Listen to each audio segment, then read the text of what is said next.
रूसी सदर Vladimir Putin ने 30 दिन की जंग बंदी यूक्रेन के जो तवानाई के असासे हैं उनके हवाले से अग्री कर लिया है। सदर डोनाल्ड ट्रंप के साथ उनकी गुज़िश्ता शब फ़ोन कॉल हुई, लेकिन अभी तक उन्होंने एक ब्रॉडर सीज़ फायर जो अमेरिका चाहता है कि मुकम्मल जंग बंदी है उसको अभी मुस्तरद किया है रूसी सदर व्लादिमीर पुतिन ने। लेकिन वो इस हद तक मान गए हैं कि 30 दिन तक रूस यूक्रेन के तवानाई के असासों पर कोई हमला नहीं करेगा। और ये जो बेसिकली जो उनका कंसर्न है, रूसी सदर ने सीज़ फायर के हवाले से ये खदशे का इजहार किया है कि जो यूक्रेन है वो इस सीज़ फायर को यूज़ कर सकता है अपने आप को रीआर्म करने के लिए और अपनी जो मिलिट्री सलाहियत है उनको बढ़ाने के लिए और ज़्यादा सोल्जर्स मोबिलाइज करने के लिए, क्योंकि रूसी सदर पुतिन कहते हैं कि यूक्रेनी सदर ज़ेलेंस्की उनकी कोई नीयत नज़र नहीं आती जंग ख़त्म करने के लिए, इस वजह से वो मुकम्मल सीज़ फायर का भी इम्कान मुस्तरद करें पुतिन। और कंडीशन है, यानी उनकी बेसिकली जो शर्त है अमन के लिए, वो ये कहते हैं कि अमेरिका जो है यूक्रेन की तमाम मिलिट्री फंडिंग बंद कर दे और जो इंटेलिजेंस सपोर्ट उनको दी जा रही है, क्योंकि इसी से ही पुतिन का मानना है कि जो मामलात मज़ीद बिगड़ने से रोके जा सकते हैं। उनकी ये शर्त है अमन के लिए। और अगर हम इस हवाले से अमेरिकी सदर डोनाल्ड ट्रंप का स्टेटमेंट जो इस हवाले से है, उन्होंने कहा कि ये बहुत ही एक अच्छी और बहुत प्रोडक्टिव ये कन्वर्सेशन रही उनकी रूसी सदर व्लादिमीर पुतिन से। और उन्होंने मज़ीद यहाँ पे ये कहा कि ये जो एक मुज़ाकरात हैं मैरी टाइम ट्रूस पे, यानी ये जो मिलिट्री के इक्विपमेंट के हवाले से और जो ब्रॉडर सीज़ फायर, यानी एक मुकम्मल एक जामे सीज़ फायर के लिए अभी फ़ौरन बातचीत शुरू हो जाएगी, मुज़ाकरात शुरू हो जाएंगे मशरिक़ी वस्ता में। आपको नाज़रीन यहाँ बताते चलें कि मशरिक़ी वस्ता ख़ुसूसी तौर पर सऊदी अरेबिया ने ये जो थोड़ा सा एक सही डायरेक्शन में बात बढ़ना शुरू है, इसमें बहुत ही कलीदी और बहुत ही इनकलाबी किरदार अदा किया और उस पर उनको सराहा भी जाना चाहिए। और अगर हम ज़ेलेंस्की की बात, उन्होंने ये कहा कि उन्होंने शुरू में तो अमरीकी जो प्रपोज़ल है जंग बंदी का उस पर उन्होंने ओपननेस और आमादगी जाहिर की, लेकिन अब उन्होंने रशिया पे इल्ज़ाम लगा दिया है कि वो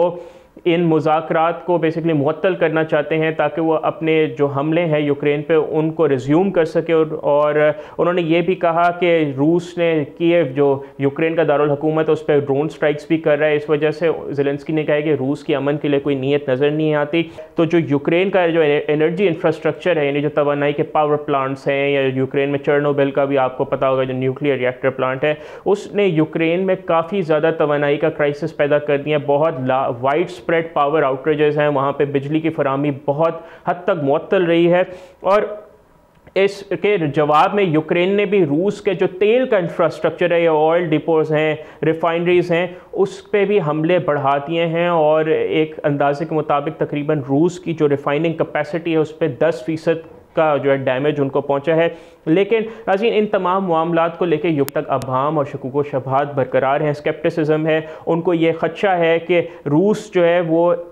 इसको एक्सप्लॉइट करेगा, इस एनर्जी सीज़ फायर को अपनी पोजीशंस को एडवांस करने के लिए। ऑलरेडी रूस काफ़ी ज़्यादा यूक्रेन के इलाके में वाइड स्प्रेड उनकी प्रेजेंस है और अभी तक जो है वो इसी वजह से यूक्रेन भी एक मुकम्मल सीज़ फायर पर आमादा नहीं हुआ है अभी तक। एंड अगर हम नाज़रीन डिप्लोमेटिक मोमेंटम की बात करें तो अल जज़ीरा ने इस पे कहा है, उनके तज्ज़ियाकारों ने यह भी कहा है कि हाँ, जहाँ इन मुज़ाकरात में कुछ डिप्लोमेटिक प्रोग्रेस तो ज़रूर हुई है, लेकिन एट द सेम टाइम अभी तक रूस जो है वो गारंटियाँ मांग रहा है कि ये जो तमाम मामलात हैं, अगर जंग बंदी होती है तो यूक्रेन उसको इस्तेमाल नहीं करेगा अपने आप का जो उनका जो फौजी मसल है उसको मजबूत करने के लिए। लेकिन यहाँ पे एट द सेम टाइम यूरोपीय ममालिक अपनी सपोर्ट यूक्रेन के लिए बरकरार रखे हुए हैं। अगर हम जर्मनी की बात करें, ओलाफ शॉल्ज़, या फ्रांस के इमैनुअल मैक्रोन, उन्होंने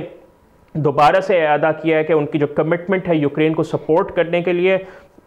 वो वहीं पे मौजूद है। लेकिन उन्होंने एट द सेम टाइम ये कहा है कि कंप्लीट जंग बंदी होनी चाहिए। और ऑब्वियसली नाज़रीन दुनिया के मफाद में भी यही है कि जंग बंदी हो, चाहे वो यूक्रेन या रूस के माबैन हो या फ़लस्तीन और इज़राइल का जो मामला चल रहा है उसमें भी जंग बंदी हो, क्योंकि ऑब्वियसली दुनिया अमन ही डिज़र्व करती है। सब्सक्राइब करें और बेल दबाएं ताकि कोई खबर रह न जाए।